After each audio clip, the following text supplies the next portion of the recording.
So being irresponsible, there's a lot of, we're supposed to be talking about today about being irresponsible or responsibility. Okay, responsibility. Why are we so irresponsible as humans, as people? I come from a background of military, so taking responsibility is not as difficult for me as it is, I think, for a lot of people that don't have that type of training.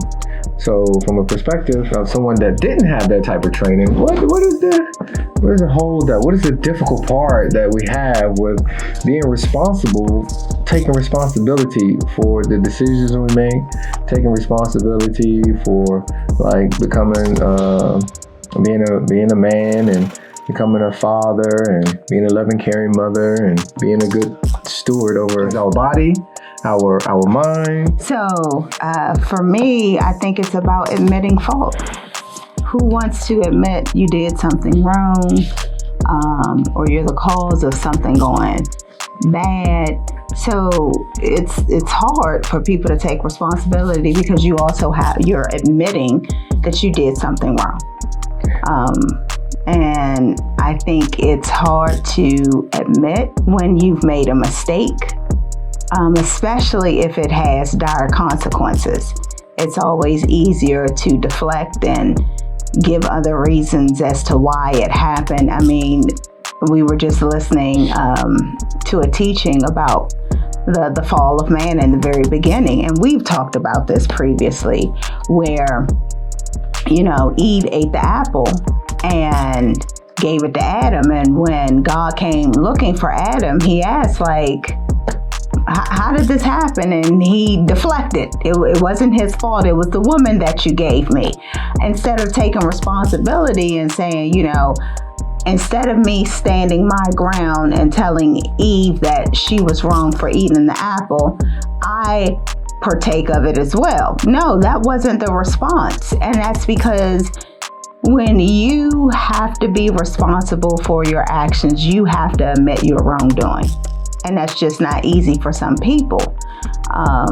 So it's easier to deflect. It's easier to blame somebody else for all of your mistakes, all of your problems, everything that's going wrong in your life, because sometimes it gives a person a peace of mind. Like, oh, I didn't do that. We also believe the lies that we tell ourselves, right?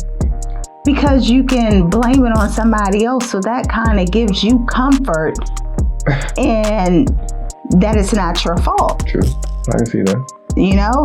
So sometimes we hear this saying all the time, it's about putting the mirror in front of you and acknowledging and recognizing where you could have done things differently, where you are the blame, or what your actions, from your actions, I should say, cause X, Y, and Z to happen. So who really wants to do that? I'm not saying that we should shy away from it, but it's not easy. I can see that. But, there's someone wrote, it says, the law of responsibility, which states that whenever there is something wrong in our lives, there is something wrong with us. Do you agree with that? When you say whenever there's something wrong in our lives, there's something wrong with us. Yes. Yeah, that makes sense. I agree. That makes sense. I mean, you could take something as simple as, you go to the doctor and they give you a bad health report.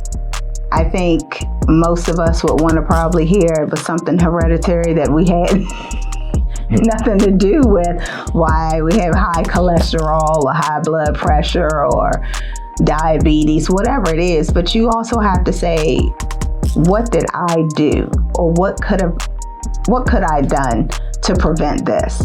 And if you're being realistic with yourself and saying that I ate all these wrong things, I didn't exercise, I didn't really take care of my body, it's hard to know that you're the cause of something. So it is. It's just like, I messed up my own kidneys. Really, I did that to myself and cut my life short, or whatever it may be. I was out there drunk driving and I ended up killing 3 people. Who really wants to face that? But you do have people who are willing to take responsibility and be accountable for their actions. It's not easy, but I do see the part of when there's something wrong in your life, that means you lack something within yourself. I can see that. All right, I have an example when I was very I can see. I'm trying to think of a good one, but go ahead. I had one when I was very young. And I got in trouble for shoplifting when I was like 17 or 16, maybe like 16, 15, I don't know. And I was hanging with a girl who was much more mature than me. And she decides, hey, let's go to the mall. And I knew how much money I had. And we went into one of the larger department stores. And she looks at me and she's just like, we're going to take some stuff. I immediately knew that was wrong. And in that instant, I had a choice to tell her, no, we're not going to do this. I had another choice to then leave her and not be a part of it. But instead, I was like, well, as long as she's the one taking something, that's on her. But unfortunately, when the security guard came out, he didn't just take her because she took something. He took both of us. And we ended up both having to do like community service. And the whole entire time, all I kept doing was deflecting and blaming it on her. Mm-hmm. She's the one who got us in this situation. She's the one that took something. She. And again, I knew it was wrong. I could have told her, no, you shouldn't do that. I could have went and told on her. I could have left the situation. I had options, but instead it was easier for me to just blame her than for me to take responsibility for my actions. I know one too. I have a good one. And that was really old, but that was really old. I have current ones, but it just made me think of that. I was going to use the fact you have a lot of women today, whether they get with a man that's married or whether they get with a man that isn't married, whatever the case may be, and they get pregnant. And it ends up that they are not, the man that they have a child with, he ends up like, oh, whatever, right? And the child grows up and they blame the man for every single thing that's going on wrong with the child. And that is where the blame lies, and not stopping for a second and saying, yeah, that could be part of it. The child grows up and they blame the man for every single thing that's going on wrong with the child. And that is where the blame lies, and not stopping for a second and saying, yeah, that could be part of it, but where did I play a role in it? Where could I have changed? And then in reflecting on yourself, turning the mirror on yourself, that could be possibly what is needed to help the child, to make the child change, to make the child do something else. Because the more you deflect, and you never reflect and look at yourself and see where you played a part at, it could be the one factor that caused your child not to do better, change, or whatever is going on. It's so many scenarios, but I think that's one when it comes to responsibility. Were you just talking in general, or just in general? Okay, I like to talk about personal experiences. I've seen it, and so I guess it is personal if you see it. Well, I'm talking about where it specifically involves me. I'm not just I just go by what I see, what I've seen, and you see that a lot today. You see it, and so I guess for me that would be personal. Okay. I think back when, prior to you, I was engaging in a relationship for 8 years, and I wanted him to be the bad guy. The reason why the relationship went sour, the reason why I was so hurt and messed up was because of him and him cheating, which I'm not saying that wasn't true to my pain and suffering, but at the same time, before getting into that relationship, I have to take responsibility because I willingly got into that relationship. And when I started seeing early on signs and had concerns, I had the ability to walk away before it ended up 8 years down the road, all this hurt and pain, all of this stuff that I have to now uproot out of me so I can be happy and joyous and not just bitter or just hurt, I made that decision. But when it was all over with, I could only see him to blame.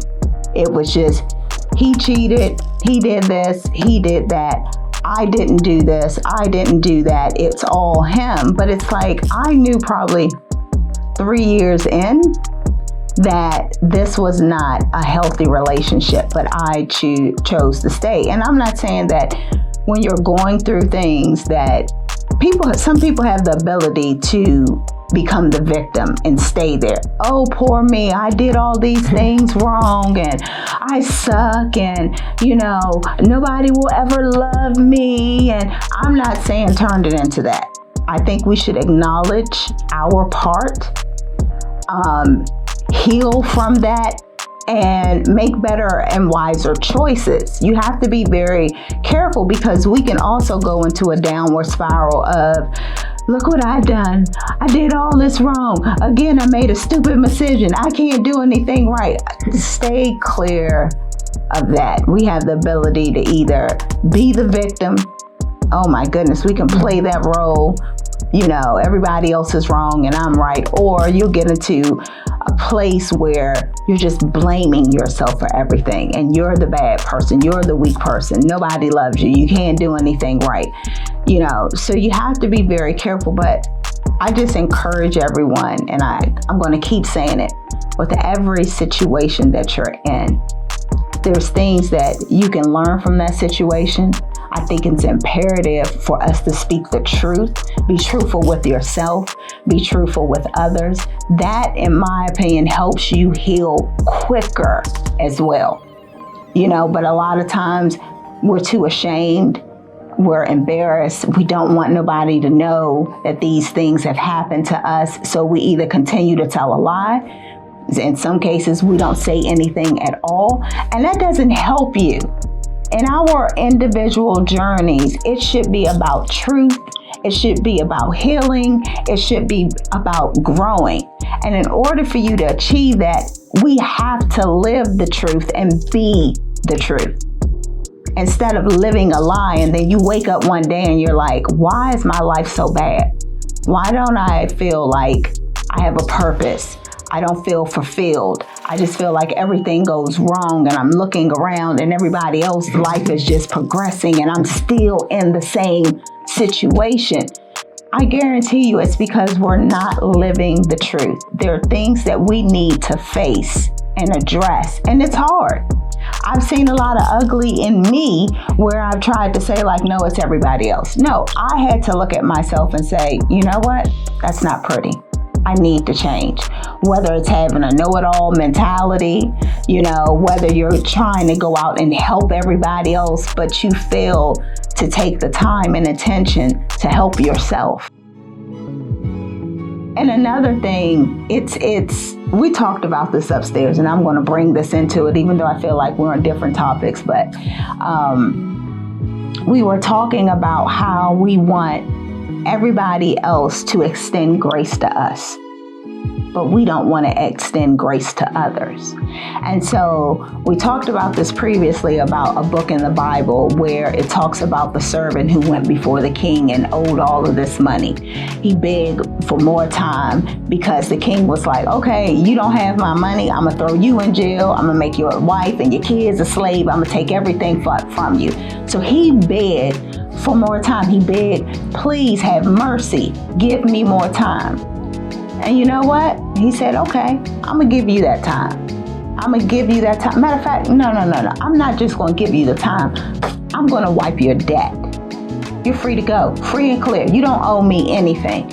And this same servant went out in the street, saw a fellow servant who owed him a fraction of the money that was just forgiven by the king. A small amount in comparison. Said, hey, where's my money? God was like, be patient with me. Give me more time. He jacks the guy up. I want my money now. Be patient with me. Give me more time. And he said, no, I'm not. Throw him in jail. And it's like, how many times do we exhibit the same type of behavior? the same type. We want God to have so much patience and give us more time over the bad behavior, the atrocities, the disrespect, the failing to be obedient, failing to live a righteous life. But we want all of this mercy and grace from God. And then when somebody does something to you that's small in comparison to the things that we have done to God over and over and over and over again. I remember when I was younger, if I was in a bad situation, I would just pray to God, God, if you just get me out this situation, this one time, I will change my life. I'll never do something like this again. Before you know it, I did it again. And it's like we want to have God to have all this mercy upon us. But let somebody do something to us. Oh no, you're not getting away with that. You won't pay. And it be words. Somebody could just say something to you and prick your little heart, and you out for blood. But we're asking God for all this mercy and grace, but we won't extend a fraction of that to others. That do stuff to us. It could be on purpose, it could be accidental, who knows? But still, it's like we're being hypocritical. Very hypocritical. And you're wondering why your life hasn't changed. You have to look at your behavior, the things that you've done, the things that you've set in motion. I constantly have to check myself because I feel I'm not a person who starts stuff, but in my little cocky way, I used to be like, yeah, but I'm going to be the one to finish it. And because I don't start anything, when I do respond, I'm justified in my response. Really, I am. We're not to respond the same way that the world responds. We're not. And we're not the ones that should be judging anybody. But instead, I felt justified in everything that I did and said because they did something to me first. You have to look and say, how am I any different? I'm not. And I constantly have to check my reaction. Something you say, just be quiet. We're supposed to seek God first before you make an action, before you respond, before you do anything. Get quiet. Have a conversation with God and be like, is this the right thing for me to do? Because we're very reactive, very.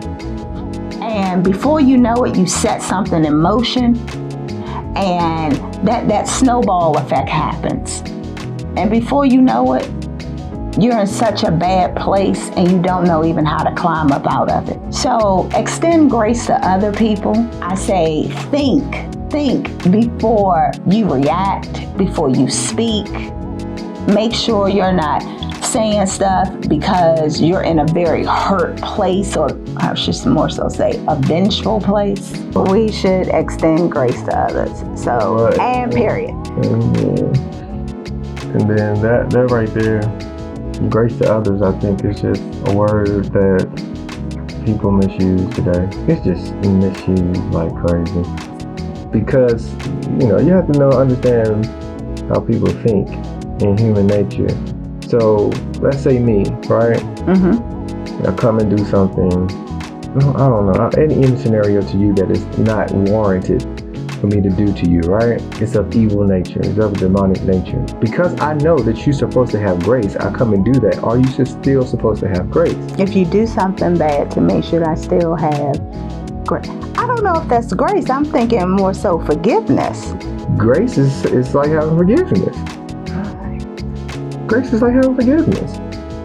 So I guess the reason I'm throwing that out there is because you have those people that understand the word and understand that you're supposed to have grace.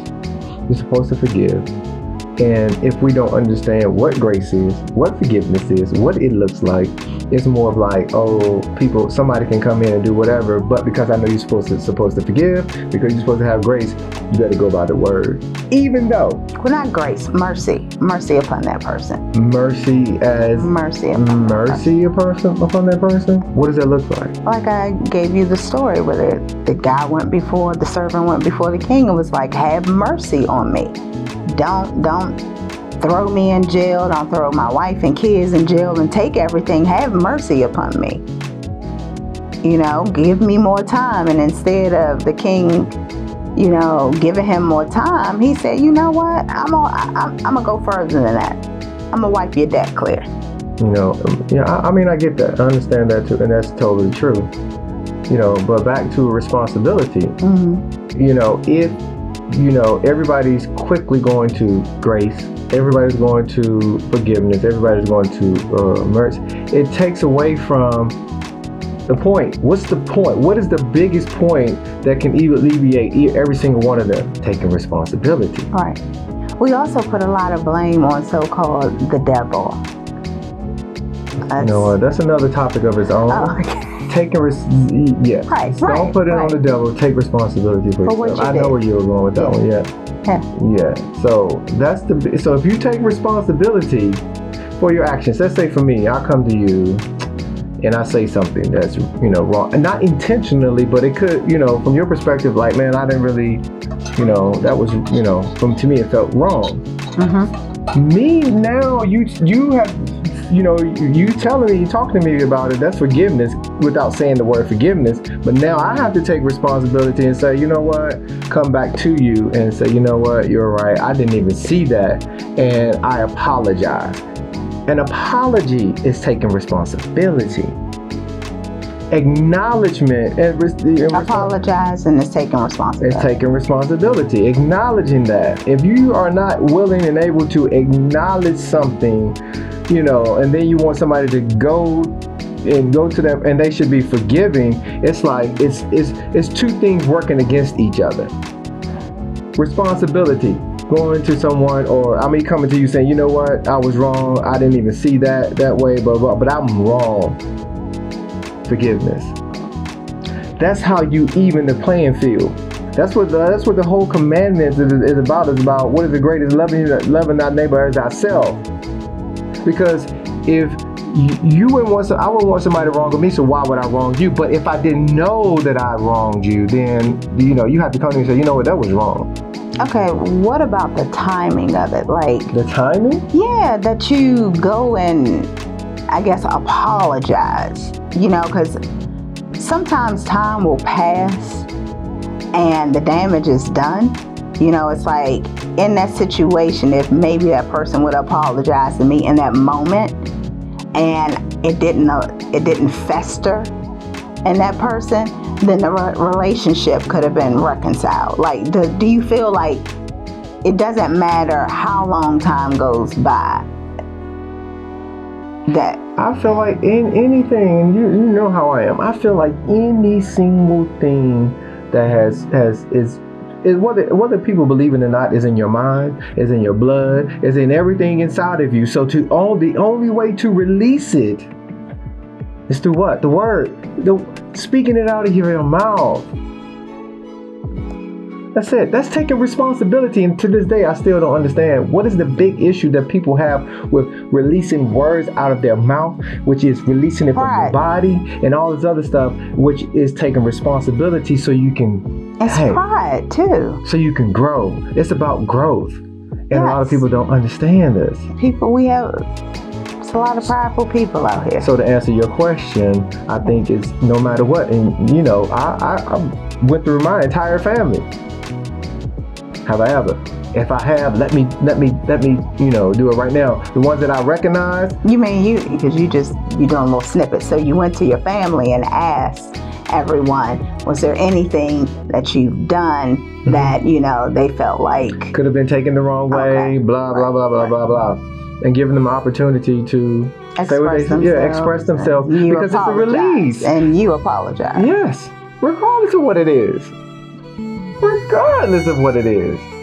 And that helps me live a free life. It helps me, you know, look in the mirror each day and, you know, be perfect as my Father in heaven is perfect every single day. But you can only do that with the edification of somebody like you on my team, or somebody that you can go to and that's going to edify you, build you up, and tell you, hey, you might want to look at this a different way because it may be perceived. Right.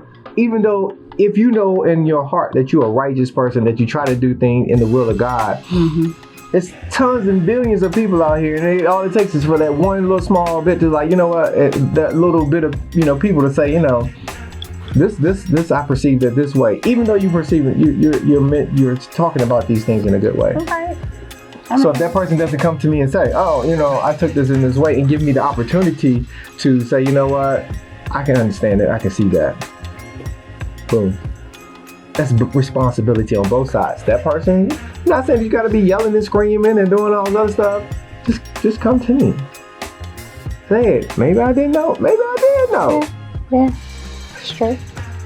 So that's the biggest part. You can't be upset with someone if you haven't gone to them and make sure they have an understanding of why something hurt you. We assume a lot of times, oh, they know. Yeah. Do they? Yeah. Maybe they didn't perceive it the way that you did. Maybe you took it out of context, or they didn't give you enough information. So, I mean, that's not fair to be upset with someone saying that they know what they did if you've never talked to them. Yeah. True. Everybody's different. Everybody looks at everything differently. Like, we've had our talks where you'll say something, I'm like, oh, honey, that was a little harsh. And you're like, I don't think it was harsh. And I'll tell you why, I felt like it was harsh. And you're like, oh, I didn't look at it from that way. This is where another point of where, people, get, sometimes scriptures mixed up. Like, loving thy neighbor as thyself, or whatever the case may be. But people think, oh, I'm sure to come to you, hugging you. Well, oh, it's nice to see you, whatever. But they don't look at the point of where, for me, and it should be for everybody, just as Jesus did, loving thy neighbor as thyself, I want people to come to me and tell me the truth. If it's in the word and I don't know it, maybe I don't know and overlooked it or forgot, truth is the thing that's going to keep me free. Well, I think it's good, like you said, about telling the truth, but it also has a lot to do with how you deliver that truth, too. So, you deliver it. I mean, I get it. I definitely get it. But some of the people we listen to is talking like, man, we've been had this thing for 2,000 years. The word for 2,000 years. So some things, after having it for 2,000 years, does it really make sense to continue to do these things?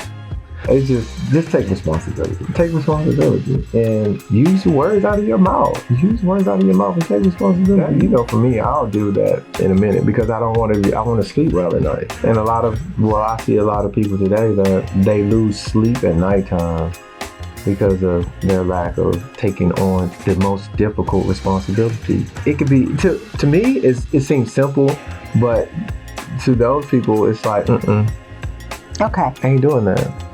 Sometimes we protect the wrong people, right? We don't want to say something because we're so afraid that we're going to hurt that person's feeling. So although I'm sitting up here hurting because I'm not addressing that person and telling them what's bothering me or how they may have hurt me, I'm too busy concerned about, well, if I say this, it's going to hurt the person. And because of that, I don't say anything at all. A lot of people do that.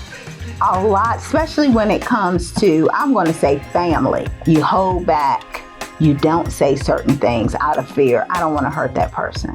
I just don't want them to have to go through this, so I'll suffer in silence. I mean, I get it. But all you got to do is go back to their scripture, and when Mary and and Jesus' brother James was standing outside of the building when Jesus was talking, and somebody said, "Your mother looking for you." What did Jesus say? Who are thy mother and thy brother? His mama could have been mad at him for the rest of her life because of that. Like, you didn't. How did I know you were going to say that?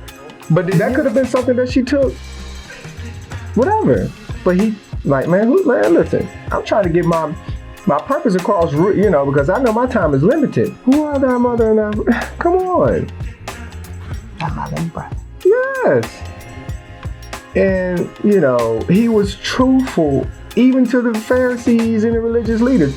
And if you got to think about it, those Pharisees and religious leaders, probably most of them were elders and older people, and who knows. And he came to them and said, you know what? I know how you're going to feel about me. I know what you're going to think, whatever. But my obligation and my purpose is to give you the truth. And I'm giving you this truth in love. I'm not coming to you in any negative way or nothing. I'm coming to you in love because I want you to get it. True. That's what he did. But most of us, want to go screaming and hollering and you didn't do it my way and all this other stuff. And no. Just go with it. This is how I feel. Mm-hmm. I could be wrong. But let me know if I'm wrong based off of the word. Based off of the word. Period. You have to articulate whatever situation you are in and base it off the word. Now you tell me if I'm right or wrong. Mm-hmm. Don't tell me if I'm right or wrong based off what you feel or what you believe. Tell me if I'm right or wrong based off of the law, and show it to me. And a lot of things to cease. But so many people don't want to even have that conversation. Don't want to have that conversation. It shocks me. It shocks me today. The amount of people that can be all in stuff that's going on across the world in every different state, but what's right here in front of you that you don't want to take responsibility for? It shocks me. But what's going on over there is totally wrong. What's going on here is totally wrong. What's going on there is totally wrong. But what's right there in front of them